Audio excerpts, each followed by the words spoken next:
Bonjour, bienvenue à Vitamine B, une émission à Bible ouverte.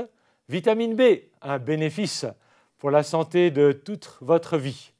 Nous accueillons aujourd'hui Marc Haussmann, jeune responsable d'une communauté chrétienne à Yverdon, en Suisse. Bonjour Marc. Bonjour Paul. Je suis content de te voir avec nous aujourd'hui. Comment vas-tu? Ça va, merci. Ouais. Marc, j'imagine que toi aussi, parfois, tu ouvres la Bible pour la lire. Mais qu'est-ce qui te motive de le faire? Ce qui me motive à ouvrir la Bible, c'est écouter Dieu à travers ces textes qui sont parfois anciens et vieux, mais qui sont tellement actuels pour moi. Et c'est ça qui me motive tellement à ouvrir la Bible. J'ai l'impression de redécouvrir un texte qui me parle à moi. Et c'est ça qui me branche, qui me donne envie et soif d'ouvrir ce livre et de le lire. Donc tu penses que les mots que tu lis sont des mots qui te viennent d'ailleurs, de plus loin? Ah, bien sûr, ils viennent d'ailleurs et de plus loin. Ce n'est pas moi qui les ai écrits, ce n'est pas un auteur contemporain non plus. C'est des auteurs qui sont bien plus vieux que moi. Des mots anciens? C'est des mots anciens, c'est sûr. Ouais. Et pourtant, Dieu te parle? Oui. Par ces mots anciens? Absolument, oui. Parce que ces auteurs ont été inspirés par l'Esprit de Dieu et l'Esprit de Dieu est toujours actuel. Il habite mon cœur et puis il communique les vérités que Dieu a écrites par l'intermédiaire de ces hommes dans cet ouvrage, dans la Bible. Et c'est le Saint-Esprit qui est ce communicateur de ces mots encore qui résonnent dans mon cœur à cause de sa présence. On a un Dieu qui se communique dans les paroles vivantes.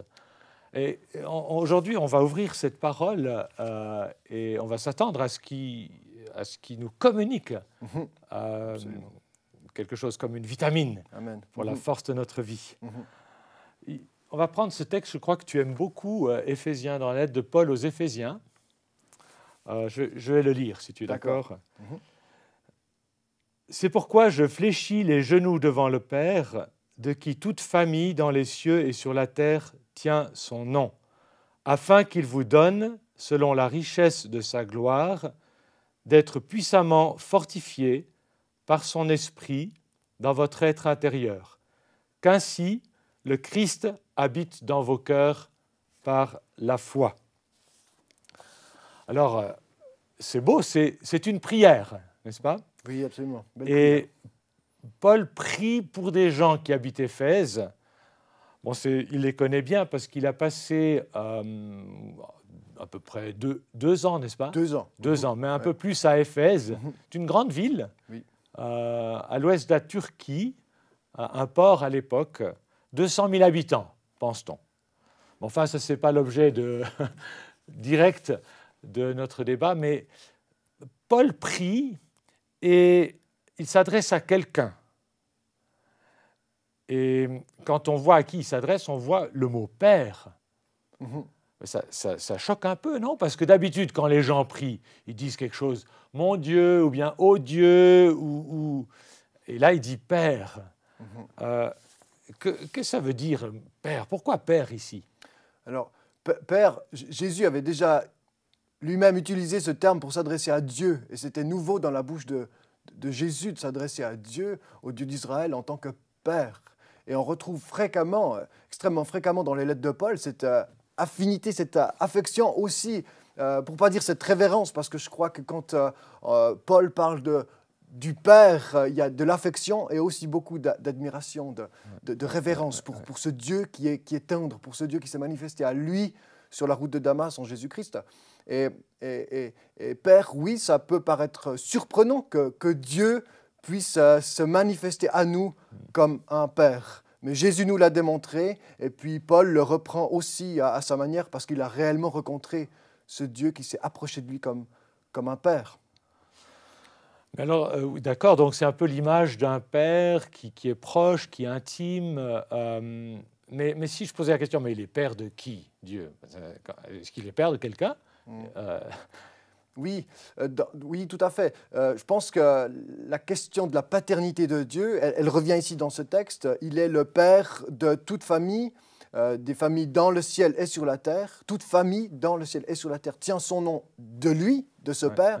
Et dans la bouche de Paul, enfin en tout cas dans sa plume, puisqu'on ne l'a pas entendu mais qu'on peut en tout cas le lire, il parle de ce Père qui est le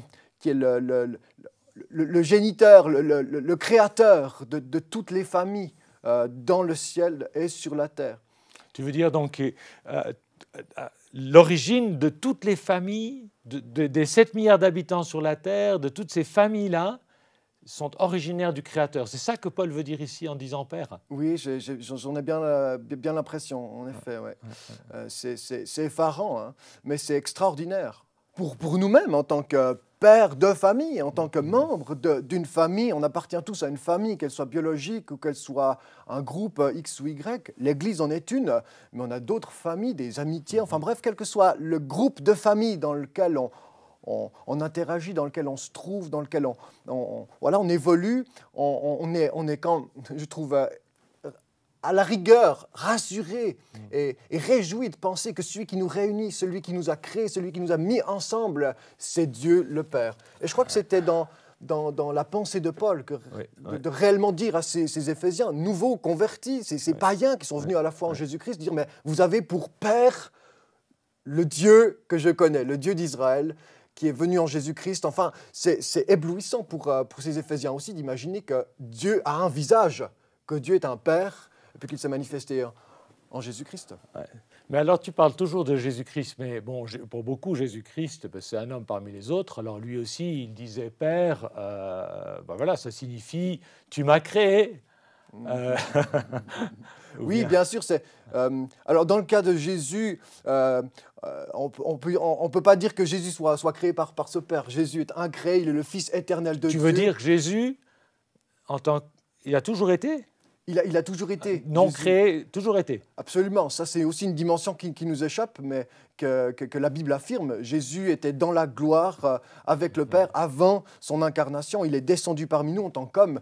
Mais Jésus a connu avant son incarnation, avant sa visite sur la terre, il a connu déjà dans l'intimité de la gloire céleste, il a connu cette relation au Père, à son Père.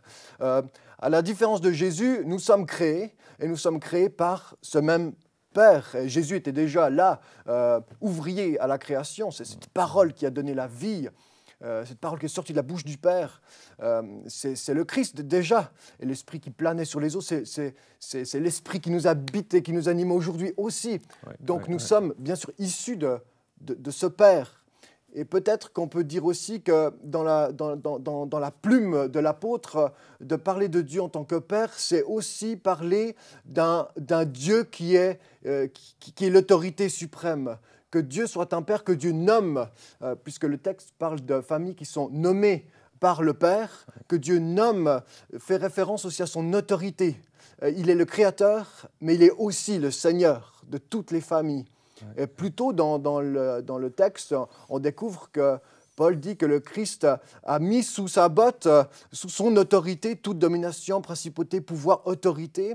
Et il fait référence en parlant du Père et de son autorité aussi, dans le ciel et sur la terre, il fait référence à cette même puissance, cette même autorité. Le Père est non seulement un Père tendre et affectueux, c'est aussi un Père qui a pouvoir et autorité sur nos vies. Voilà, à la fois une bonne autorité, une autorité dans l'amour, mais pas un amour mou, un amour sans fermeté. Il reste Dieu. Puis en même temps, tu nous dis que sa relation à nous n'est pas du même type, pas tout à fait, que celle de sa relation à Jésus-Christ. Puis tu dis que Jésus-Christ, lui, il est à la fois homme, mais tu dis quelque chose qu'avant qu'il soit homme, il était déjà auprès de Dieu. C'est vrai. Donc il était comme Dieu, ou il était dans le même état que Dieu, on pourrait dire comme ça. C'est juste. Et peut-être que c'est sa pas relation... un peu choquant. Si, bien sûr. Si, bien sûr. C'est surprenant peut-être d'imaginer cette relation privilégiée du Christ avec le Père par l'Esprit. Ce qui est extraordinaire à notre mesure à nous, c'est que grâce à Jésus-Christ, le chemin est ouvert pour que nous connaissions le Père comme il le connaît lui. Il ne garde pas une relation exclusive et privilégiée, on va dire égoïste ou même égocentrique en lien avec son papa. Il est venu pour nous le présenter et pour nous le faire découvrir et pour, par sa mort et sa résurrection, nous permettre de nous en approcher. Oui, là, tu me fais penser à ce verset de Jean 21 où Jésus dit « je vais aller vers mon Père, c'est après sa résurrection, je vais aller vers mon Père et vers votre Père. C'est la première fois qu'il utilise cette expression « votre Père », comme si il a accompli quelque chose qui nous permette, nous aussi, de prier Père. Et puis, tu le sais, la prière la plus connue des chrétiens commence par notre Père. Notre Père. Autrement dit, ça veut dire que nous pouvons, nous aussi, prier comme Jésus a prié. Il nous permet cela. Oui, absolument. C'est incroyable. Il nous l'a enseigné, et puis effectivement, il nous ouvre ce chemin. Et Paul prie effectivement le Père, tu me l'as rappelé tout à l'heure, tu me posais la question, à qui s'adresse-t-il? Il s'adresse au Père, en effet. Et une prière du Nouveau Testament, c'est toi qui le disais, alors je reprends tes mots. Quand une prière est écrite dans le Nouveau Testament, on peut la reprendre sans crainte, au contraire, on peut en faire la nôtre, autant le Notre Père que Jésus nous a enseigné, autant cette prière de Paul dans la lettre aux Éphésiens, au chapitre 3, 14 à 17, que tu as lu tout à l'heure, et on poursuivra cette lecture plus tard, j'imagine. Oui, c'est vrai que là, le temps arrive déjà quasiment au bout pour aujourd'hui.